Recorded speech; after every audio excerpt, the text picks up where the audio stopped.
North American vendor Nortel is the first major telecoms victim of the global economic crisis.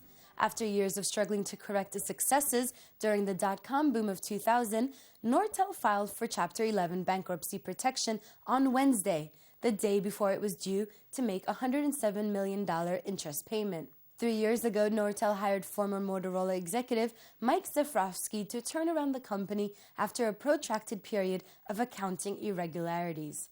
But all that happened was a pinball strategy, lurching from CDMA to WiMAX and to Ethernet to unified communications. The victims, of course, are Nortel's 26,000 employees. Nortel fully intends to emerge from the Chapter 11 protection, and CEO Mike Zafrowski said that Nortel must be put on a sound financial footing once and for all. I want to reaffirm Nortel's dedication to delivering world-class solutions and services to customers.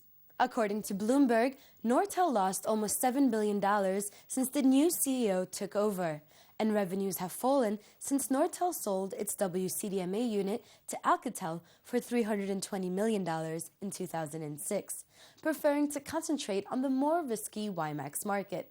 Nortel says it has cash reserves of $2.4 billion, but at the end of Q3, its debt stood at $6.3 billion, with total liabilities of $12 billion. Telecom TV's content director Guy Daniels has been following the Nortel story since the 1990s.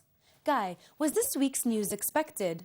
Yes, I'm afraid so. Nortel has been struggling for years now. It's never really got over the accounting scandal that plagued it in the wake of former CEO Frank Dunn's abrupt and somewhat mysterious departure. In fact, the Royal Bank of Canada predicted this back in November last year. So what went wrong? Well, it started really with Nortel's dramatic expansion during the dot-com and telco boom, and as I said, the subsequent accounting irregularities. And don't forget that Dunn is being charged with fraud by the SEC and the Canadian Mounties. The company then had a major crisis of identity.